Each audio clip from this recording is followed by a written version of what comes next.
Ok, je me les caille. Il doit faire 3 degrés. Je séjourne dans le château qui est juste derrière moi, qui est un très bel endroit, château d'Issey. Et je fais cette vidéo en fait pour les gens, et c'est peut-être ton cas si t'as cliqué, pour les gens qui se posent la question, est-ce que c'est le bon moment ou pas d'arrêter mes études? Est-ce qu'il faut que j'arrête mes études? Peut-être que c'est ton cas, peut-être que ça te fait peur, peut-être que t'as un rêve dans la vie et que t'as pas l'impression que les études que t'es en train de faire aujourd'hui, elles te rapprochent de ce rêve. Au contraire, t'as l'impression que tes études, elles t'en éloignent, t'as l'impression que tu travailles un peu dans le vide, que c'est pas forcément très utile, ou alors que ça te destine à faire un métier qui est pas vraiment le métier que tu avais envie de faire.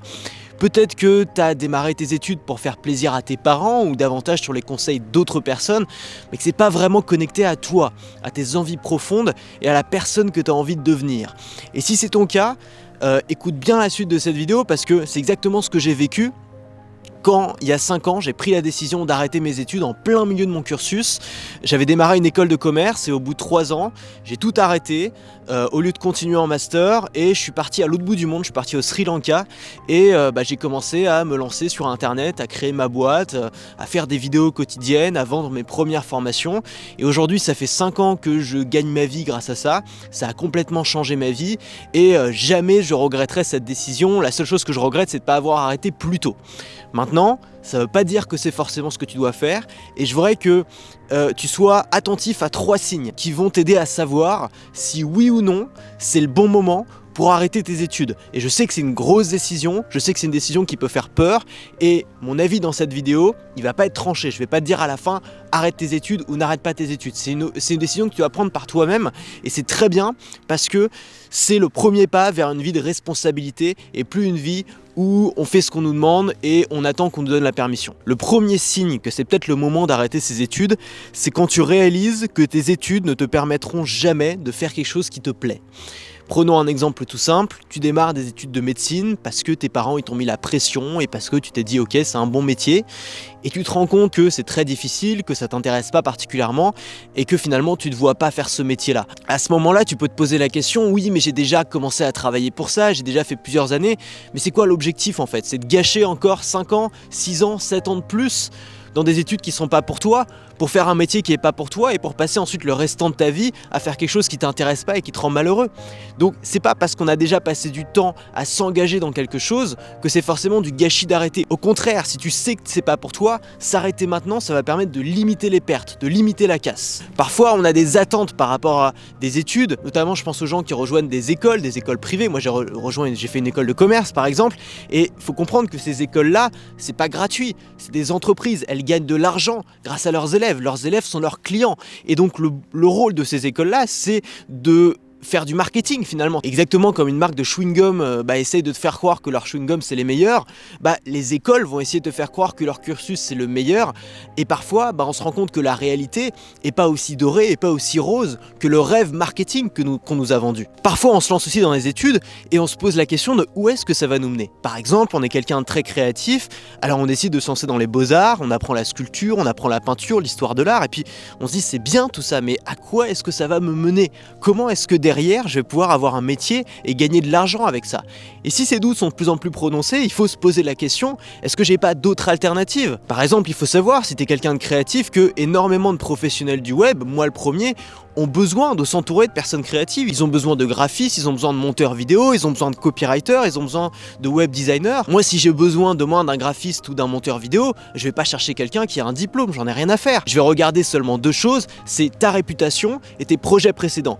Ta réputation, t'as pas le choix, tu vas te la construire dans les projets que tu vas créer pour tes clients et tes projets précédents, c'est la même chose, tu vas les construire au moment où tu vas les faire, tu vas pouvoir te créer un portfolio et c'est là-dessus que tu vas être jugé. Et je pense que plus le temps passe, moins les diplômes ont d'importance. Évidemment, tu as des métiers dans lesquels c'est encore obligatoire et pour beaucoup de professions, commerce, art, communication, le diplôme n'est pas forcément ce qu'un employeur va regarder en premier, notamment les petits employeurs comme moi, les entrepreneurs du web qui sont de plus en plus nombreux et qui ont besoin de gens compétents et qui ne trouvent pas ces gens-là à la sortie des écoles de commerce parce que à la sortie des écoles de commerce, c'est quoi? C'est en fait une usine qui va produire tout un tas de gens qui ont exactement les mêmes compétences et c'est pas forcément celles que les nouveaux recruteurs vont rechercher. Le deuxième signe qu'il est peut-être temps d'arrêter ses études, c'est quand tes études t'intéressent pas tant que ça et que tu as une opportunité professionnelle qui te passionne, qui s'ouvre à toi. Alors je parle d'une opportunité sérieuse, pas tiens je vais monter un groupe de rock avec mes amis, on va devenir le nouveau YouTube. Par exemple, il y a une entreprise qui te fait envie, qui te propose un poste, où tu es en train de faire un petit boulot que t'aimes bien, et ton patron te propose de monter les échelons et de t'offrir un CDI, et toi ça te fait plaisir, ça te donne envie. Ou alors, tu as l'opportunité de faire une expérience à l'étranger, et tu sais que ça va être hyper formateur. Toutes ces choses-là, c'est des choses de la vraie vie. Tu sais, le problème avec les études, c'est que c'est un peu hors sol, c'est très théorique. Évidemment, on a des projets, on travaille sur des choses, mais rien de tout cela n'est vraiment similaire à ce qu'on va faire dans un cadre professionnel, où ce qu'on va faire va avoir des répercussions dans la vie réelle.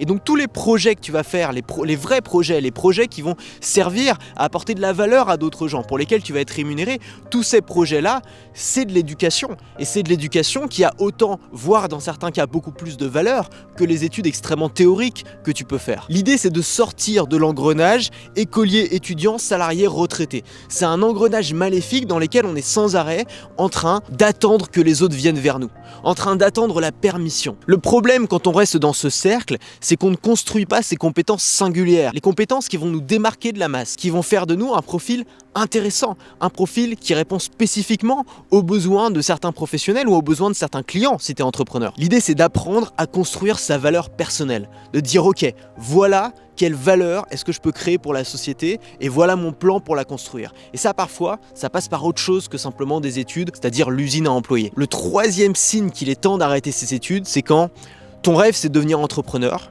Il y a très peu d'études qui vont t'aider à faire ça. Moi, j'ai fait une école de commerce qui était censée être spécialisée dans l'entrepreneuriat. J'ai pas appris grand-chose qui m'a aidé à créer ma boîte. C'est quand tu rêves d'être entrepreneur et que tu as déjà eu des résultats. Et ça, c'est très important. C'est pas juste un projet d'entreprise vague et lointain et t'es pas sûr du tout si ça va marcher ou pas. L'idée, c'est de tester avant. Et si tu as déjà testé pendant tes études, par exemple, sur ton temps libre, un projet et que tu as commencé à gagner de l'argent avec et que tu t'es dit « Ok, si j'avais tout mon temps et si j'avais toute mon attention sur ce projet, alors je pourrais en vivre », alors ça veut dire que c'est le bon moment pour arrêter tes études. Et moi, c'est exactement ce que j'ai fait. Moi, j'ai commencé mes études parce que j'étais comme tout le monde. Je savais pas si j'allais y arriver. Je savais pas si j'allais réaliser mon rêve de vivre de ma passion sur internet. Et donc ce que j'ai fait, c'est que j'ai commencé des études qui me laissaient pas mal de temps libre à côté. Et sur mon temps libre à côté, j'ai construit mon blog à l'époque, j'ai construit mon audience et j'ai commencé à construire aussi une ligne de produits. Et en vendant ces produits, en gagnant mes premiers milliers d'euros sur internet, j'ai réalisé une chose, c'est que si j'avais tout mon temps et toute mon attention sur ce projet, alors je pourrais en vivre. Et le jour où j'ai arrêté mes études, au fond de moi, je savais que ça allait marcher, pas parce que j'avais une intuition, mais parce que je l'avais déjà testé, j'avais déjà eu des résultats dans la vraie vie. Et donc quand j'ai commencé à mettre toute mon attention dessus, ça veut dire quoi? Ça veut dire mettre tout mon temps dessus, être à plein temps sur mon projet. Ça veut dire mettre toute mon énergie dessus. Ça veut dire aussi mettre toute mon attention mentale, mon focus dessus. Alors là, ça a commencé à marcher. Ça a été l'affaire de quelques mois, entre le moment où j'ai arrêté mes études et le moment où j'ai commencé à gagner ma vie avec mon activité. Et je suis pas le seul à qui c'est arrivé, j'en connais pas mal. Il y a un youtubeur qui s'appelle Gaspard G, un ami que je salue s'il regarde cette vidéo, qui a fait pareil, c'est-à-dire que il avait déjà monté quelque chose sur internet. Il savait que ça pouvait marcher, il savait qu'il pouvait en vivre, mais il a quand même continué ses études parce que pour lui c'était important d'avoir un diplôme. Et il est arrivé à l'entrée de son master. À ce moment-là, il y avait le Covid, pas mal de problèmes, il était pas sûr de pouvoir rester à Montréal. Et du coup, qu'est-ce qu'il a fait? Il s'est dit ok, c'est le moment, je saisis la liane qui est devant moi et je me jette dans le vide. Il est rentré en France, il s'est lancé à plein temps sur YouTube et aujourd'hui, il commence à vivre sa vie de passion telle qu'il a toujours rêvé. Le temps a passé, l'été est arrivé et j'ai décidé de m'installer à Paris. À la base, je devais partir à Séoul, mais bon, comme beaucoup d'étudiants, mon échange a été annulé. Et c'est pas grave, fort d'un grand sens de l'adaptation, je me dis que c'est l'occasion de faire carrière à Paris, comme j'en ai toujours rêvé gamin. Il faut pas confondre études et éducation. C'est pas parce que tu fais pas d'études que tu ne t'éduques pas. Il y a plein de manières de s'éduquer, et notamment si tu as un projet entrepreneurial ou si tu as envie de devenir indépendant ou freelance, c'est ton éducation personnelle qui va faire la différence, parce que c'est ça qui va te démarquer des autres. Et comment on se construit cette éducation-là? La première manière, c'est sur le terrain. en lançant des projets. N'attends pas d'avoir fini des études pour lancer tes premiers projets. La deuxième manière, c'est de construire une audience et une clientèle le plus tôt possible. Aujourd'hui, t'as pas d'excuses, t'as des plateformes, t'as YouTube, t'as Instagram, t'as Facebook, t'as des tas de plateformes qui te permettent de construire une audience, de te faire connaître. Et parmi cette audience-là, tu pourras trouver des clients derrière pour tes projets, pour tes produits. C'est aussi bien sûr de bosser tes compétences techniques. Et puis enfin, c'est de bosser tes compétences entrepreneuriales. C'est quoi les compétences entrepreneuriales? C'est comprendre comment fonctionne le marché, l'offre et la demande. C'est apprendre à définir son branding, l'image de marque qu'on veut renvoyer, ses valeurs. C'est apprendre la vente, c'est apprendre le marketing. Et tout ça, c'est des choses qu'on n'apprend pas à l'école. Tout ça, c'est des choses qu'on apprend dans des bouquins. Et tout ça, c'est des choses qu'on apprend sur le terrain quand on est face à ses clients et qu'on est bien obligé de se démerder. Donc commence petit, commence avec les compétences que tu as déjà, lance ton projet, même si aujourd'hui tu es encore en train de faire tes études. Et une fois que ça aura commencé à marcher et que tu auras la certitude que si tu mets tout ton temps et toute ton attention dessus, alors tu vas pouvoir commencer à gagner ta vie avec, à ce moment-là, c'est probablement que ce sera le bon moment pour arrêter ses études. Alors comme je te l'ai dit, l'éducation, ça se passe pas seulement à l'école. Et moi, mon métier, c'est justement d'éduquer les entrepreneurs libres. D'éduquer les entrepreneurs qui ont envie de gagner leur vie sur le web et qui ont envie de prendre leur liberté, de prendre leur indépendance. Pour ça, j'ai développé une méthode qui est une des méthodes les plus simples pour gagner sa vie sur le web. Et cette méthode, je te la transmets dans ma liste email. Donc j'envoie des mails, c'est beaucoup plus technique que ce que je propose en vidéo. C'est vraiment pas pour tout le monde, c'est pour les insiders, pour les gens qui ont envie d'aller beaucoup plus loin avec des méthodes qu'ils trouveront pas ailleurs. Et ça va t'aider si tu as un projet entrepreneurial ou si tu as un projet autour de la création de contenu sur internet, puisque c'est ma spécialité. Ça fait 8 ans que je crée du contenu sur internet. J'ai formé plus de 27 000 entrepreneurs, j'ai sorti plus de 100 formations et j'ai plus de 30 000 abonnés à ma newsletter. Alors encore une fois, c'est pas une newsletter pour tout le monde. Le meilleur moyen de savoir c'est pour toi, c'est de cliquer sur le lien qui est juste en dessous dans la description. Tu vas arriver sur une page sur laquelle tu vas pouvoir entrer ton mail et tu vas commencer à recevoir mes emails dans ta boîte mail. Alors de mon côté, le sang est littéralement en train de se congeler à l'intérieur de mes veines, donc je vais te laisser, je vais me mettre au chaud à l'intérieur. Parle-moi en commentaire de ta situation, ça m'intéresse. Il y a probablement d'autres gens qui vont s'y retrouver. Quelles études tu fais? Quelles sont les questions que tu te poses? Quel choix finalement tu as fait? Et moi je te dis à la prochaine, ciao.